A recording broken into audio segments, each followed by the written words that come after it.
Right, I want you to take your minds back 6 weeks, we think it is, to the last time you were in the studio, and to when you were in Blackley and Broadine with Mrs. Heathcote. Can you remember that day, the last day you were here? And she talked to you, didn't she, about what change would be like and about coming of machines and so on. And you were all very much against the idea of machines coming, weren't you? In fact, some of you were so strongly against it that you said you'd fight to the death. I know Lynn and Claire said they'd fight to the death against machines. Do you remember that? Have any of you changed your minds about how you felt then? You still feel, as you did then, that there was something to be worried about in change and machinery coming and taking away the old handcrafts. Do you still feel that now? Any of you changed your minds at all?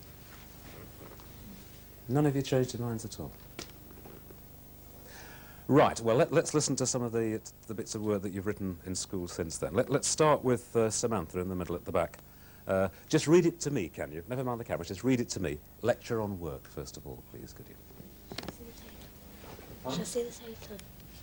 Just stay sitting down, just read it to me. People like us work. We work for money to feed and clothe our families and ourselves. All right, but do you like your work? You may say, what should work be like? Well, here are some answers. Work should be something interesting that keeps you alert and eager to go on. Clean, you must know why you are doing it and how to do it. It must be useful with a point in doing it. You should be free to tackle your job in your own way and should have a selection in your job to prevent boredom. You should not have the same things all the time. Boredom spoils work as it stops your concentration. You should be able to see the results. Your job should be something that needs your concentration, not mechanical. Something you can learn from. All right, but what about future changes? Here are some points. The first priority is that there should be a group employed to make other unemployed people jobs, as we should be aware of how the unemployed feel. They are depressed and worry about what to do about their families, food and clothing, and what to do with themselves. They feel hopeless.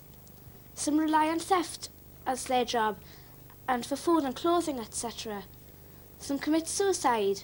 Although we need technology, we should always appreciate craftsmanship and quality. We should keep on using natural sources and at times even trade ourselves using our talents. Thank you very much, Samantha. Right, let me move on now to Lynn and value of the craftsman. If you just wait a moment, I will make sure we get the mic in. Okay? There is no pleasure in pressing buttons and waiting for a machine to complete a job. Craftsmen need not stick to a design they can improve on an idea as they go along. Machines turn out hundreds of articles that look exactly the same. If a mistake is made by a machine or a computer, hundreds of articles will be faulty. Men are constantly checking on their own work. Machines cannot do that. People will always appreciate things made by craftsmen because of the variety and the higher quality. Thank you very much, Lynn. Now, can I move on to Tracy in the back row on the left? And we'll just make sure we get the microphone in for you. I'll ask you to read your piece about the work we did with Mrs. Heathcote.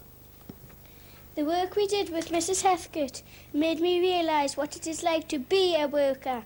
I felt that the work we did in our shoe factory was important and satisfying. I felt that our factory was as real as the work we do in school. I felt resentful when we were told that changes had to come.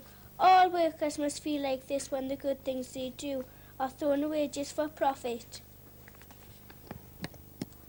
Was it just for profit, do you think, that the old things were thrown away? Yes. You think so, just for profit?